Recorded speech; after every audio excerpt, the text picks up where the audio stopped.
You had mentioned that your only regret was not closing your mouth when you killed people up close. Particularly, when you get around the soft tissue in the neck and it goes fast. And a K-bar is a big enough blade that when it goes in, it's hard to miss one of the arteries in there. Did you come up with that? You are a fucking master. There are ways to get right up next to someone, and if you need to do it quietly. How many times do you think you had to do that? I had to take people out really up close. That K-bar that you have over there. I started carrying that, and I found really close quarter stuff. That was quick and easy. It's about as up close and personal as you can get. How would you do that?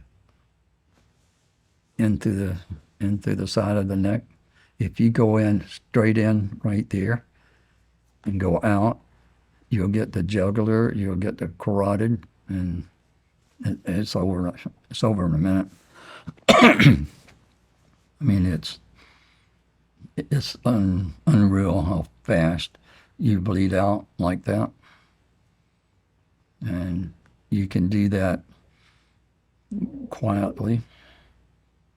And I think I mentioned to you before that those are some of the things that I talk to special ops guys about. I won't talk to, law enforcement about that, but with the special ops guys, if you have to do things quietly, you don't have night vision, you don't have all your electronics, there are ways to get right up next to someone, and if you need to do it quietly. How many times do you think you had to do that? 4 or 5. And just, yeah. And, sometimes it's quiet, sometimes it's not. First time I did it, I was just, fighting for my life, and,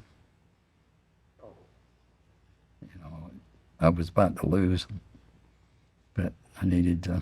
How were you about to lose? Because a friend of his showed up.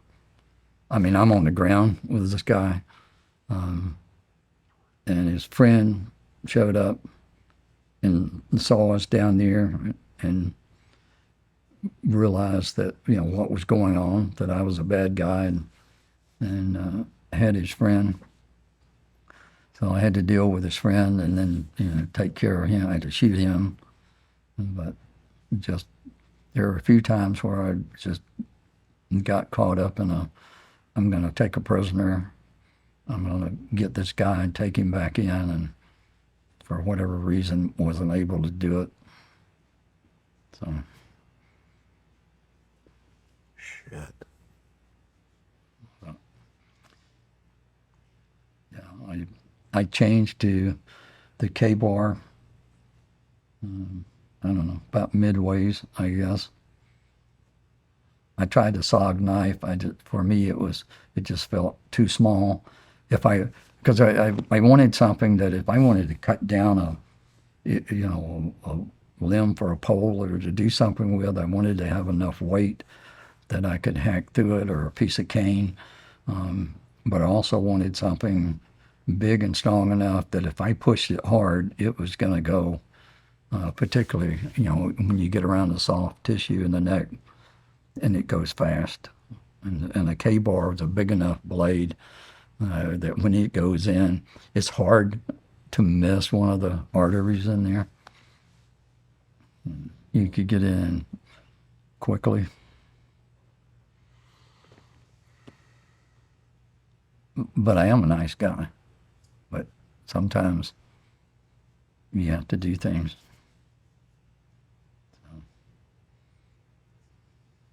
Does that stick with you? Yes. Yeah.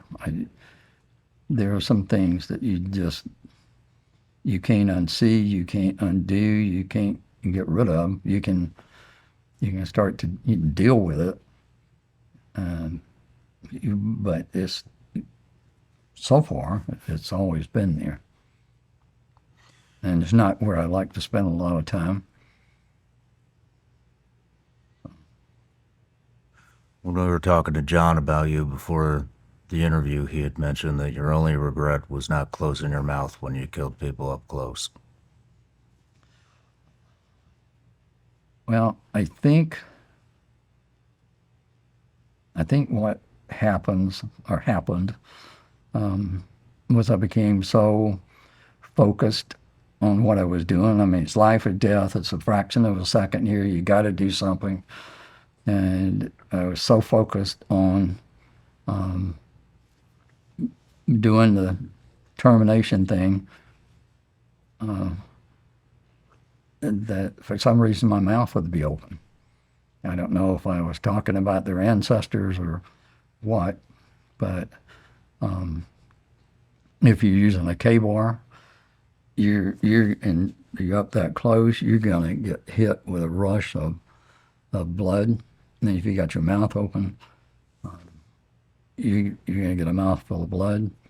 There were at least 2 or 3 occasions where I put a 5 or 6 round burst into somebody's face right up close to them when I'm right there with them, and their head just explode. Brain matter, tissue, bone, everything's gonna hit you. You're gonna be covered with it, and the blood. And if you got your mouth open, it's going into your mouth too. And I've had that happen on a few occasions because I didn't have my mouth closed. But shit.